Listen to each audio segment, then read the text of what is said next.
নমস্কার বন্ধুরা, সবাই কেমন আছেন? কনিনিকা কৌশিক ক্রিয়েশনের চ্যানেলের পক্ষ থেকে আপনাদের জানাই স্বাগত। বাঙালি মানে সকালবেলা ঘুম থেকে উঠে এক কাপ চায়ে চুমুক না দিলে যেন সারা দিনের কোনো কাজটাই আমাদের আর ভালো লাগে না বা মন বসে না। চলুন আজকে একটা সুন্দর চায়ের রেসিপি নিয়ে আপনাদের সামনে চলে এলাম। আমি যেভাবে চা বানাই এভাবে যদি আপনারা চা বানান, দেখবেন আপনার প্রশংসা তো বাড়িতে করবেই করবে, আপনার হাতের চা ছাড়া অন্য কারো হাতের চা কিন্তু খেতে চাইবে না। এর জন্য গ্যাসের মধ্যে আমরা একটা পাত্র বসিয়ে দিয়ে আমি 2 চামচ চা পাতা আর 2 চামচ চিনি নিয়ে নিয়েছি।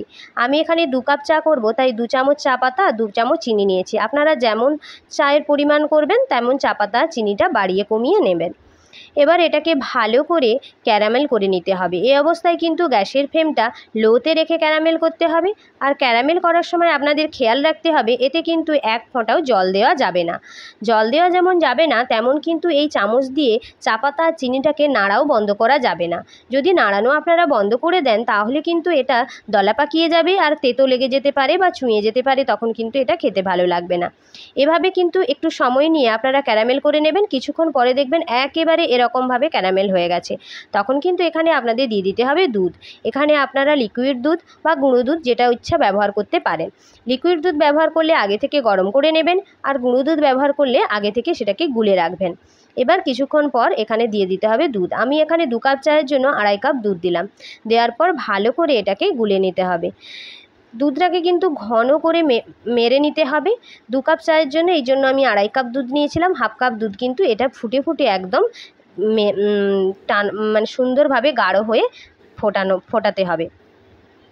এভাবে কিন্তু গ্যাসের ফ্লেমটা লোতে, একবার হাইতে এভাবে কিন্তু ফুটিয়ে নিতে হবে। আপনারা একবার এই চাটা কিন্তু এইভাবে চা কিন্তু আপনারা বানিয়ে দেখে আমাকে কিন্তু কমেন্টে বলতে ভুলবেন না যে কেমন হলো চাটা। দেখুন কিছুক্ষণ, তবে এই চাটা করতে কিন্তু একটু সময় লাগবে। এভাবে ফুটে উঠবে, আস্তে আস্তে চায়ের কালারটাও কিন্তু একদম চেঞ্জ হতে থাকবে। যদি আমার চ্যানেলে আসা এরকম নতুন নতুন রান্নার ভিডিওগুলো আপনারা পেতে চান তাহলে কিন্তু আমার চ্যানেলটাকে আগে থেকেই সাবস্ক্রাইব করে দেবেন। যারা সাবস্ক্রাইব করে রেখেছেন তাদেরকে জানাই অসংখ্য ধন্যবাদ। এবার এর মধ্যে দিয়ে দিতে হবে 2টো এলাচ থেঁতো করা আর কিছুটা পরিমাণ আদা। দেওয়ার পর এটাকে ভালো করে আদা এবং এলাচটা দিয়ে কিছুক্ষণ আরও ফুটিয়ে নিতে হবে। দেখতে পাচ্ছেন চায়ের কালারটা কিন্তু একেবারেই চেঞ্জ হয়ে গেছে। এবার চাটা আমার হয়ে গেছে। এবার এটাকে ছেঁকে নিলেই রেডি হয়ে যাবে একদম মাটির ভাঁড়ের সেই টেস্ট করা চা। যদি ভিডিওটা ভালো লেগে থাকে লাইক করবেন, কমেন্ট করবেন, শেয়ার করবেন। ধন্যবাদ।